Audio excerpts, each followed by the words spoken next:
this session is going to be all about giving you a complete insight about what's going to be the new CBSE pattern. Last year, 10th and 12th exam did not even happen. First 10th and 12th board exam results decides our future to a large extent. Getting into a very renowned college matters a lot when it comes to your 10th and 12th standard marks. I really request all the students out there to take it very seriously and prepare for your exams. I'll tell you something very important. This time the exams are going to be categorized into two different areas, and the good news is some portion is cut off. Not everything, but quite a lot of portion is cut off. And the most important, this time it's not going to be descriptive questions if pandemic exists. It's going to be multiple choice question, and you can just choose a option A, B, C, D, may say one, and you competency based questions or competency based exams where multiple choice questions plays a key role in actually giving you the marks. Yeah, I'll talk about the science behind it. We'll also discuss some of the questions right now.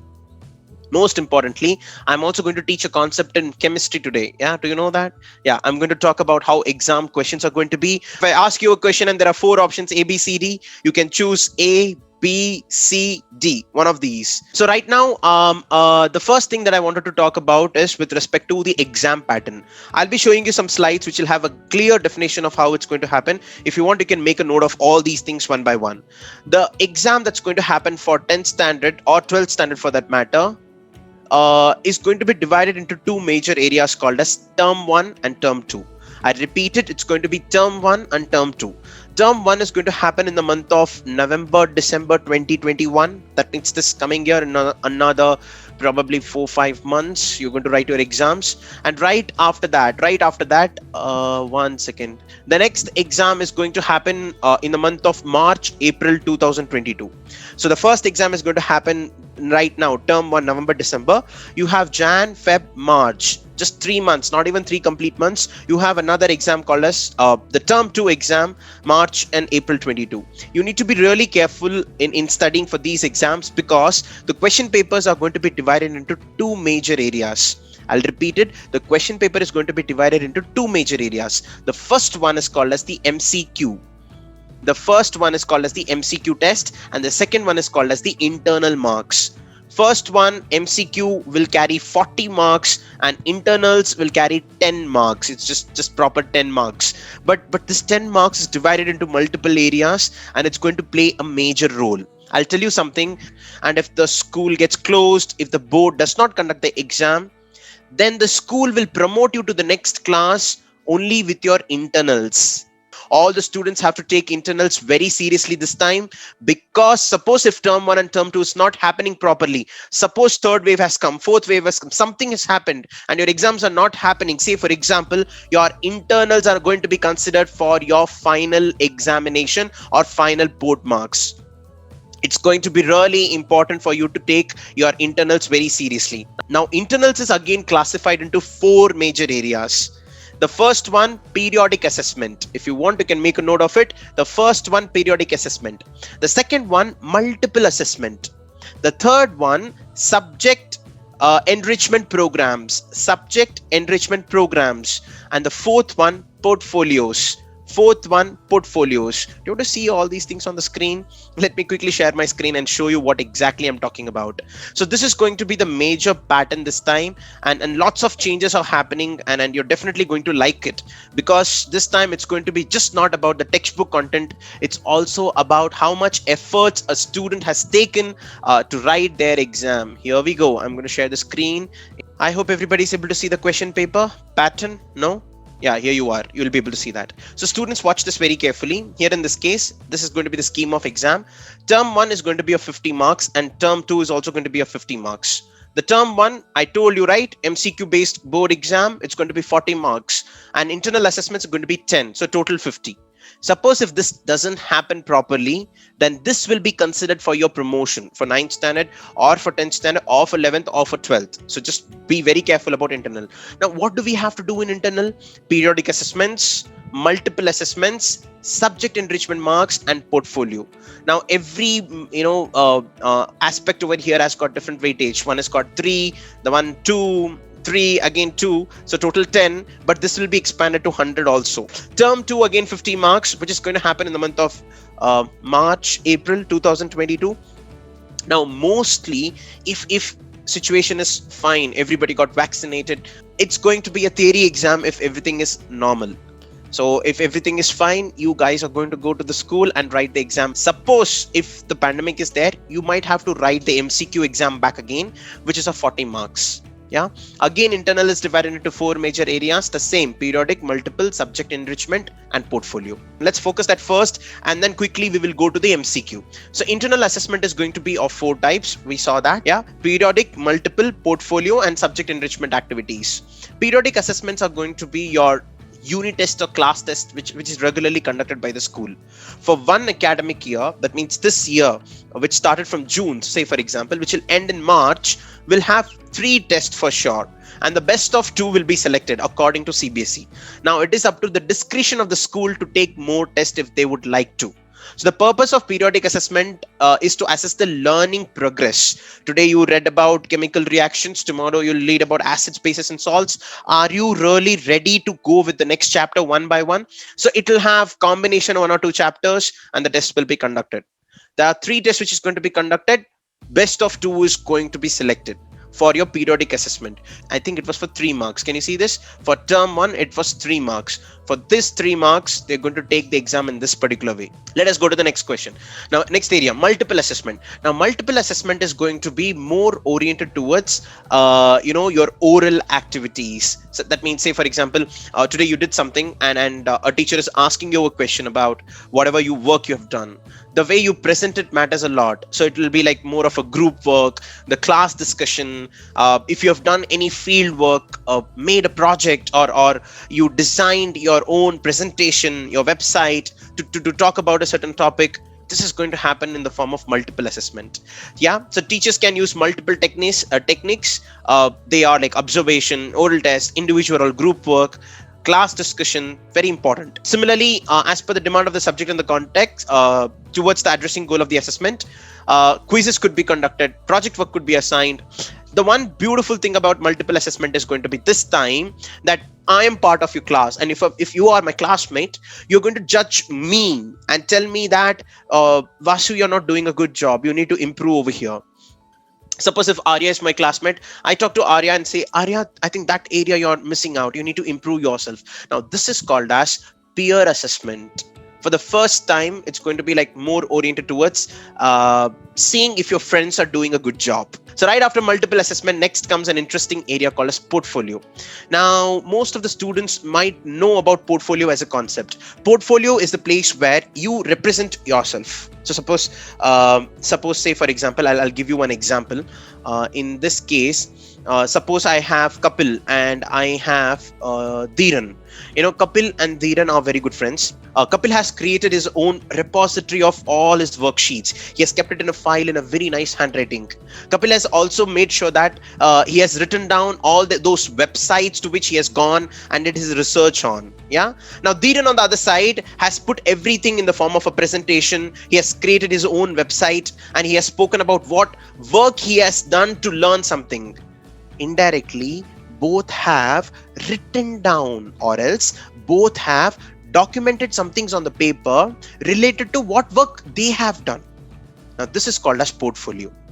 Yeah. Here in this case, if I give the example of Kapil and Dhiran, they have done 2 different works. Suppose if Kapil wants to know about Dhiran, or else if any of you wants to know about someone, what do you do? Like, hey, this guy Dhiran came and spoke to me all of a sudden, but he spoke nice. What do you think about him?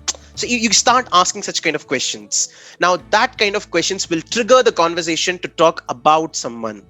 Don't you want to talk very good about yourself to someone else? So maintaining a record of what the students are doing, what you guys are doing is very important. Now it's up to your creativity on how beautifully you're making it. Portfolios are going to play a key role in determining how much a student is having great presentation skills along with understanding about yourself. I'll talk about understanding about yourself in quite a while. Watch this very carefully. Portfolio. Now, portfolio can be assessed in 2 ways. It can be either a product or it can be a process. Don't worry, students, this is going to get confusing, but I'll make sure it's very easy to understand. Now, when I talk about product, that means looking at the portfolio, which is completely complete, I'll know what that student is all about. I'll know looking at the portfolio that this, oh my God, Ashish has taken so much of efforts to study so much, but still he could not get good marks. What could be the reason? I'll be able to find that out. Portfolio is the place where I can see your positives. You can write anything you want, you can write your negatives, everything. Now that's called as portfolio as a product, which is complete. Now portfolio as a process means whenever you're writing about yourself, you will come to know where you are lacking and where you're good at. Suppose if I write about myself, so Vasu, today you did your homework, but while doing your homework, you copied Archana's homework. That means probably you do not know the answers of those questions, so read about it. When I'm typing about what I know or I don't, I'll be able to understand myself. And this is called as metacognition. Metacognition. Metacognition is an important skill for everybody out there to have an ability to speak to yourself in the right way. If Hanshika has a problem, she has done something very nicely but missed out a small thing. So like, kya Hanshika? Hanshika will say to herself, appreciate yourself if you've done a good job. That's called as metacognition. Portfolio is a fantastic area to talk to yourself in a very, very productive manner. Just imagine एक छोटा सा internal assessment के लिए कितना कुछ करना पड़ रहा है, because this is going to decide your next grade. Remember that it's going to be very important. Yeah. So right after portfolio, now how the school is going to do it, the school will let you know. So how organized your work is, the neatness, creativity, and visual appeal, how complete your guide is, and things like that. And what are the evidence? Sach bol raha hai kya jhoot bol raha hai? And how will I know? So I need to know all these things in looking at the portfolio. Yeah. So these are different things with which assessments are going to happen. And one last thing is subject enrichment activities. Now, how many of us over here know about the process of fermentation? Most of you know what fermentation is. How many of you know the process of corrosion? You might know about it, right? Yeah. How many of you know that when you just go on a car or a bike to a long distance, on a sunny day, on a far off distance, there'll be watery kind of appearance. And when you go near, that'll not be there. It's not water. You know that, right? It's called as mirage effect. Now, the point here is whenever we learn something on our textbooks, it needs to have some kind of relevance in real life. And when you try to understand with those examples, the learning will become more interesting. Now, when I talk about high pressure and low pressure, if I give you an explanation about how does an aeroplane fly with high, low pressure created every second, your interest towards pressure is going to get increased. The point here is learning things in the textbook, understanding that with real life example and applying that in the daily scenario is going to be the area which will be tested under student enrichment programs. Applying whatever you're doing in whatever you're studying in the textbook in real life. That's called as subject enrichment program. Let me share my screen to speak more about it. So it's going to be enrichment of understanding and the skill development. Yeah. How will you? So using the knowledge, you make your own thing. That's how it is. So they provide in-depth learning modules to dig deeper into the discipline and apply that particular knowledge. Now, in case of English as a language or Hindi as a language, how do you learn it? You apply it in daily life. So today I'm speaking to you with certain words because I have practiced that. मुझे हिंदी आती है तो मैं हिंदी में बात कर रहा हूँ क्योंकि मैंने प्रैक्टिस किया है उस पर. तो मुझे उस प्रैक्टिस की जरूरत है. Practice is all about applying whatever you have studied. So language में जब हम apply करते हैं, can't we apply maths? Can't we apply science? We should. Point here is, students, that's called as exploration. Exploration needs to be guided whenever you're doing something. Have you played with the rheostat? There's something called as a rheostat in the science lab. It'll be a big round. It's very difficult to move in one position. You have to press it and properly do it. Only then it gets, easily moved. So to talk about all these things, whenever you go to the lab, you're not supposed to do things only for the sake of an output. Hi, मैंने light on किया, मैंने switch on किया और bulb जल गया. No, that's not the end of the experiment. You need to be more explorative, but it should be guided. And that's where you get into subject enrichment in terms of science and maths. Yeah, so that's about exploration with respect to science and maths. And for social science, it's very important for all the students to know about the people. How many of you know about Adolf Hitler? Do you like the chapters of World War I and World War II? Of course, you should definitely like it. It used to be war real time. People out there struggled like anything. See, you're learning something in English, but something else is there in social studies. Your ability to connect both is very, very important.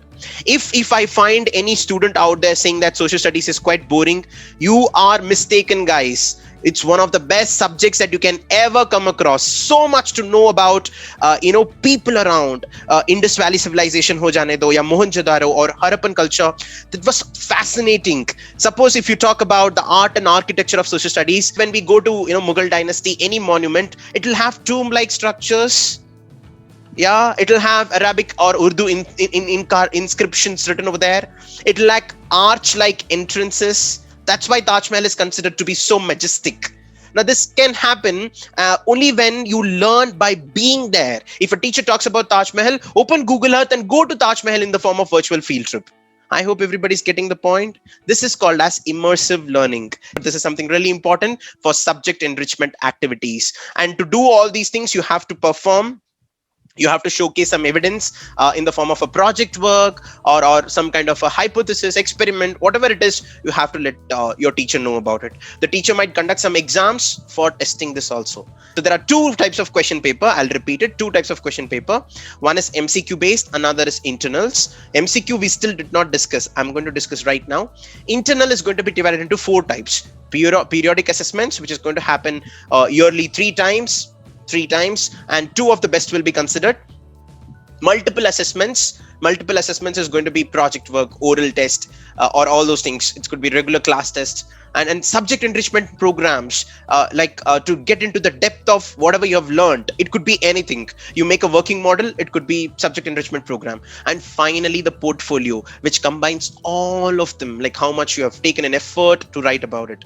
Just imagine, just because your school is not working properly, just because pandemic situation has come, just because you're not able to go to the school and write the exam, internals are given so much of an importance. This is how the exam pattern is. Just quickly, class 10 board exam, 40 marks, MCQ based. It's going to have two types of MCQs. Now we have seen how internals are divided, but for MCQs, it's going to be divided into two types. One is going to be case-based MCQ. They'll be giving you a situation, and looking at the situation, you have to start answering the question. And the second one is going to be assertion reasoning type. For both of these, for you to understand, I'll give you a situation. Let's play a game, right after this. You have to give me the answers on the poll. I'll launch a poll and you have to give me the answers. So that is case-based and assertion reasoning type. Right after that, the exam is going to be conducted November, December 2021, wo time per, and the duration is going to be of 90 minutes. Yeah, and right after that, it will cover only the term 1 syllabus. I'll be showing you the syllabus also. In case of term 2, now we are looking at term 2, mostly it's going to be a theory exam. In case the situation is not good, then the exam might be an MCQ based exam, which you can do at home and you have to submit the paper. And this exam is going to get conducted between March and April 2022, and the examination centers will be fixed by the board. That's how it's going to happen. The duration is going to be of 120 minutes if it is a theory exam. If it's a normal MCQ based exam, then it's going to be 90 minutes. Cover only the rationalized syllabus of term 2. So there are some portions which are cut. I'm going to give you 4 situations. Listen to me very carefully. 4 situations which will give you a proper idea of how your exam is going to happen. Suppose your term 1 ke time per, in case of your term 1, which is going to happen in November, December, there is no pandemic. But term 2 ke time pe pandemic aa gaya. That means in March, April. Now it is clear, baad mein it is not clear. Agar aisa situation hai, if it is something like that, then term 1 exams will be given more weightage for your promotion. I'll repeat it. Term 1 exam ke time pe, in the month of November, December, there's no problem. Pandemic is not there. Your priority of weightage will be more for term 1 and less for term 2. Now, ulta situation. There is pandemic right now and there is no pandemic in term 2. So term 2 will be given more weightage and it's going to be a descriptive question paper. It's not going to be MCQ because you can go to the school and attempt for an exam. That is with respect to term 2. I hope you got the scenario, both the scenario. Now comes the third scenario. No pandemic. Kuch nahi. Matlab, abhi bhi term 1 is also silk smooth. Even it's going to happen in case of term 2, no pandemic. In that case, here term 1 will also be given weightage. Term 2 will also be given weightage. The aggregate of both will be considered. But here in this case, term 1, it will be 100% MCQ tests, even if there is no pandemic. So you are going to prepare for MCQ test for sure. There's no doubt about it. And term 2, it is going to be descriptive answer. Yeah, you got the picture now, everybody? Yeah, last condition. So in both the cases you have pandemic and you can't do anything, and in that case your guys are lucky, I think. I don't know. You'll be writing your exams from home, and it's going to be an MCQ based test. And when you write from home, your internals will be considered for your promotion. Now this is the danger part, because if internals are considered, you really have to work hard. You really have to pull up a lot of information, and you have to make your own work ready. I feel that this condition is good. Chalega. We will do our portfolios. We'll do our activities related to multiple and periodic assessments. We'll also be ready with subject enrichment programs. I hope you got the picture. Everybody, these are the 4 conditions. So CBSE is ready for anything. This time students cannot escape. That's what CBSE is saying. Time, whatever marks are going to be given, it's going to be much more logical, much more detailed. The exam is going to happen in terms of terms. Term 1, term 2. Term 1 and term 2 both are most probably going to have MCQ tests and internals. MCQ test, if it happens, it's going to be of 40 marks. Internals is going to be of 10 marks. MCQ is divided into 2 types called as case-based MCQ, case study, assertion and reasoning type as a second type. Internals are going to divide it into 4 major areas: periodic assessment, subject enrichment programs, multiple assessment, and finally, tell me, no, forgot, portfolios. Yeah, portfolios. In this way, the exams are going to be categorized. Every aspect is going to have certain weightage. The term 1 exams are going to happen in the month of November, December, and the term 2 is going to happen in the month of March, April. If everything goes well, both exams are going to happen. If everything doesn't go well, both exams are not going to happen, and you're going to write the exam at home, and your exam marks are going to be totally dependent on your internals. That's very important. Yeah, if one goes well, one doesn't go, the one which went well will be given more weightage. That's it. All the 4 conditions satisfied over here. There is something called as competency based exam, which is very important for all of us to know. And you understood that how from one concept there can be 4 different types of questions with different thinking abilities and different competencies. Anyways, I'll just pray. We all should pray that things get back to normal as soon as possible. It's fun to write exams along with your fellow friends, right? Anyways, so that's with respect to your exam, students. Now, if you want to know more about all these informations, if you want to know more about the test series which I'm talking about, if you want to have all these question papers, you can buy it from me. I'll repeat it. You can completely get the question paper along with the guidance document also. But we can't wait for a longer time, right? So if you want to start learning, if you want to start practicing it, this is also going to be helpful for your common entrance exams like National Talent Search exam, or I think some of you would have already given such exams, regional mathematical Olympiad or state mathematical Olympiad. There are a lot of Olympiads as well. So thank you so much. It was great interacting with one and all. Prepare for your exams, but prepare the right way. It's very important for you to decide what type of questions are going to come. I'll see you all in further sessions. Take care. Have a nice time. Bye-bye.